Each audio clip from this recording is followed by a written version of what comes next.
আমাদের প্রকৌশল আন্দোলনের ৩ দফা দাবি ছিল, যেখানে হচ্ছে আমাদের প্রথম দাবি ছিল ইঞ্জিনিয়ারিং নবম গ্রেড বা সহকারী প্রকৌশলী ও সমমান পদে প্রবেশের জন্য সবাইকে নিয়োগ পরীক্ষায় উত্তীর্ণ হতে হবে এবং ন্যূনতম বিএসসি ইঞ্জিনিয়ারিং ডিগ্রিধারী হতে হবে। কোটার মাধ্যমে কোনো পদোন্নতি নয়, এমনকি অন্য নামে সমমান পদ তৈরি করেও পদোন্নতি দেওয়া যাবে না।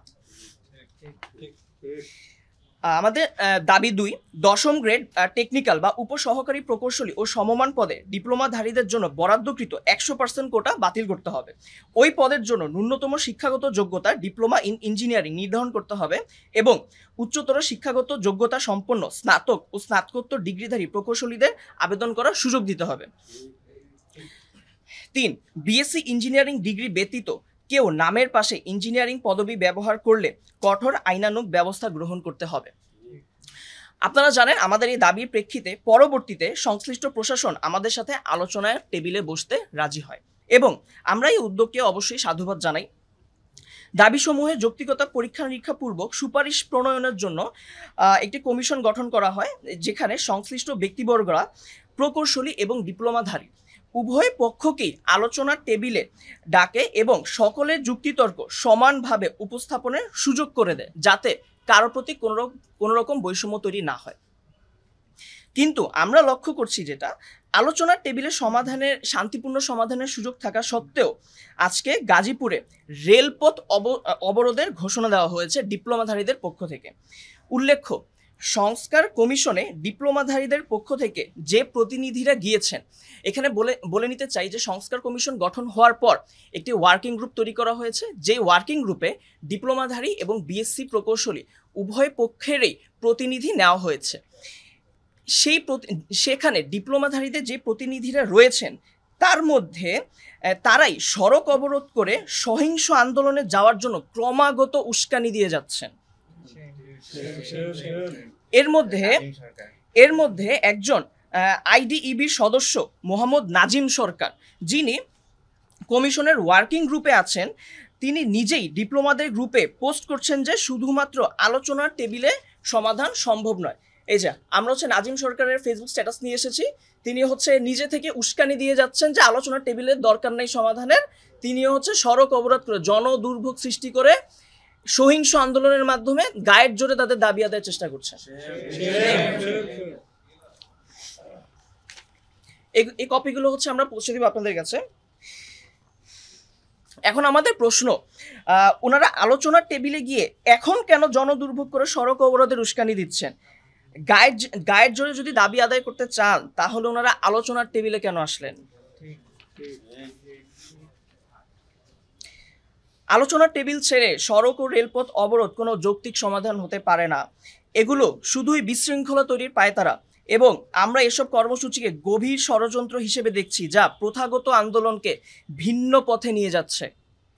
এছাড়াও আইডিইবি সদস্য মোহাম্মদ ইউনুস, যিনি কমিশনের ওয়ার্কিং গ্রুপে রয়েছেন, ইনি মোহাম্মদ ইউনুস, তিনি একজন চিহ্নিত আওয়ামী লীগের দোসর এবং 5 আগস্টের আগে বঙ্গবন্ধু ডিপ্লোমা প্রকৌশলী পরিষদের সদস্য ছিলেন। এই কপিগুলো আমরা প্রিন্ট আউট নিয়ে এসেছি তার ফেসবুক প্রোফাইল থেকে, যিনি এখানে তিনি একটি প্রথমত তার ফেসবুক প্রোফাইলে তিনি বাংলাদেশ ছাত্রলীগ এটা ইউজ করেন। দ্বিতীয়ত আমরা একটা জিনিস দেখাতে চাই যে তিনি 5 আগস্টের আগে কি লিখেছেন তার ফেসবুক প্রোফাইলে একটি কমেন্টে, ছাত্রলীগ একটি আদর্শের নাম, যে সংগঠনটি মুক্তিযুদ্ধের চেতনা লালন করে দেশমাতৃকা সেবায় সদা জাগ্রত। এবং সেখানে তিনি এই কথাটিও বলেছেন, কুকৃতি ব্যক্তি করেছে, সংগঠন নয়। আপনারা জানেন আবরার ফাহাদ আমাদের যিনি বড় ভাই শহীদ হয়েছেন ছাত্রলীগের নির্মমভাবে, ছাত্রলীগরা তাকে মৃত্যুর দিকে ঢেলে দিয়েছে, তাকে হত্যা করেছে এবং সেই ছাত্রলীগেরই একজন, সেই ছাত্রলীগ এবং আওয়ামী লীগের দোসর এই যে মোহাম্মদ ইউনুস, যিনি কিনা ওয়ার্কিং কমিটিতে ডিপ্লোমাদেরই নিয়োজিত, ডিপ্লোমারাই তাকে নিয়োজিত করেছেন ওয়ার্কিং কমিটিতে তাদের প্রতিনিধি হিসেবে। তিনি একজন ছাত্রলীগের সরাসরি দোসর এবং আওয়ামী লীগের সরাসরি দোসর। আমাদের প্রশ্ন ডিপ্লোমাধারীদের কাছে, তারা কিভাবে এই রকম একজন স্বৈরাচারের দোসরকে তাদের প্রতিনিধি হিসেবে অন্তর্ভুক্ত করে? এই সবকিছু মিলিয়ে আলোচনার টেবিল ছেড়ে যারা সড়ক অবরোধ করে দেশে নৈরাজ্য তৈরির উস্কানি দিচ্ছে, তাদের আসল উদ্দেশ্য ও এজেন্ডা কি সেগুলো খতিয়ে দেখা দরকার এবং সবাইকে এই বিষয়ে সজাগ দৃষ্টি রাখার আহ্বান জানানো হচ্ছে।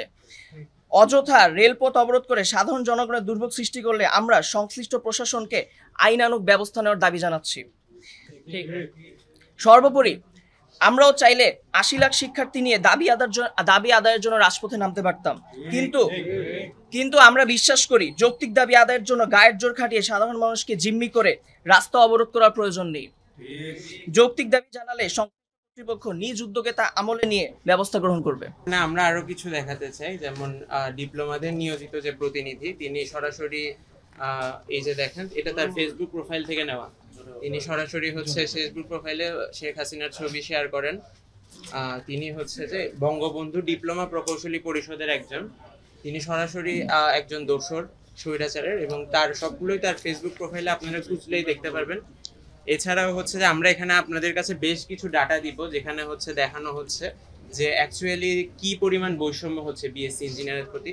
বিভিন্ন সরকারি বিভিন্ন জায়গায় কিভাবে বিএসসি ইঞ্জিনিয়ারদের কম নিয়োগ দেওয়া হচ্ছে, তাদের নিয়োগের পদ বন্ধ করে দেওয়া হচ্ছে, সিন্ডিকেটের মাধ্যমে কি কি করা হচ্ছে। আমরা এখানে সব কিছু হচ্ছে যে ডাটা আপনাদের কাছে দেখানো হবে। আমরা আলোচনার টেবিলে সরকারের কাছে এই সব কিছু উপস্থাপন করেছি, এবং আলোচনার টেবিলে যখন সুষ্ঠু সমাধানের পথে আমরা আশাবাদী, সেই মুহূর্তে হচ্ছে ডিপ্লোমারা রেলপথ ব্লকেট কর্মসূচি আর রাস্তা ব্লকেট কর্মসূচি সহ এই ধরনের ধ্বংসাত্মক ও সহিংস কর্মসূচি দিয়ে তাদের দাবি আদায়ের জন্য তারা এই ধরনের পথ বেছে নিতে চাচ্ছে। আমরা চাই হচ্ছে একটি সুষ্ঠু সমাধান আলোচনা টেবিলের মাধ্যমে, যেখানে সরকার উপদেষ্টাদের সামনে আমরা আমাদের সকল যুক্তি সকল কিছু উপস্থাপন করেছি। আমরা চাই একটি সুষ্ঠু সমাধান, কিন্তু তারা চাই হচ্ছে নৈরাজ্য সৃষ্টি, সহিংসতা এবং সন্ত্রাসী কর্মকাণ্ড। ইতিমধ্যে আপনারা জানেন যে আজকে গাজীপুরে বিকাল 4টায় তারা রেলপথ ব্লকেট কর্মসূচি ঘোষণা করেছে। এছাড়াও আগামীকালও তারা সহিংস পথে অগ্রসর হচ্ছে। আমরা আপনাদের মাধ্যমে দেশবাসীকে আসলে জানাতে চাই যে যারা সহিংসতা ও নৈরাজ্য করে, আপনারা কি তাদের পথ বেছে নেবেন, নাকি হচ্ছে যে আপনারা যেটা হচ্ছে যে আসলে আমরা যেটা চাচ্ছি আলোচনার মাধ্যমে যে যৌক্তিক সমাধান, সেই সমাধানের পথ আপনারা বেছে নেবেন। আমরা হচ্ছে এটা শুধু বুয়েটের আন্দোলন না, প্রথম কথা আমরা প্রকৌশল অধিকার আন্দোলনের ব্যানারে আন্দোলন করে আসছি। এখানে আমি একটু অ্যাড করতে চাই, এখানে শুধুমাত্র বিএসসি ইঞ্জিনিয়ার নয়, এখানে আছেন চিকিৎসক, এখানে আছেন কৃষিবিদ, এছাড়াও আমাদের যে কলেজ পড়ুয়া যে স্টুডেন্ট আছেন, এইচএসসি স্টুডেন্ট, তারা সকলেই আমাদের এই আন্দোলনের সাথে একাত্মতা পোষণ করেছেন। তারা যে ন্যারেটিভ প্রতিষ্ঠা করার চেষ্টা করে, তারা সংখ্যায় বেশি, এটা আসলে সঠিক নয়। আমরা সংখ্যায় ৮০ লাখ, আমরা যদি টোটাল হিসাব করি, আমাদের টোটাল যারা আমাদের সাথে আন্দোলনে আমাদের সাথে আন্দোলনে যোগ দিয়েছেন টোটাল ৮০ লাখ, কিন্তু আমরা হচ্ছে রাস্তায় নেমে জনদুর্ভোগ সৃষ্টি করে মানুষকে কষ্ট দিয়ে সহিংস পথে আমাদের দাবি আদায় করতে চাই না। সরকার যে কমিটি গঠন করেছে, কমিটিতে আলাপ আলোচনার মাধ্যমে আমরা যৌক্তিক যে দাবি, আমাদের যৌক্তিক দাবি আমরা আদায় করে নিতে চাই। কিন্তু দেখা যাচ্ছে তারা সহিংসতার পথ বেছে নিচ্ছে। তারা রেলপথ ব্লকেট সহ নানা ধরনের সহিংস কর্মকাণ্ড 2013 সালে যেভাবে তারা হচ্ছে যে সাধারণ মানুষকে জিম্মি করে চারপাশে সহিংসতা করে দাবি আদায় করে তাদের যে অযৌক্তিক দাবি আদায় করে নিয়েছে, তারাও এখনো সেই পথ অনুসরণ করতে চাচ্ছে, এবং পরিস্থিতি বিবেচনায় আমাদের আন্দোলন অব্যাহত থাকে।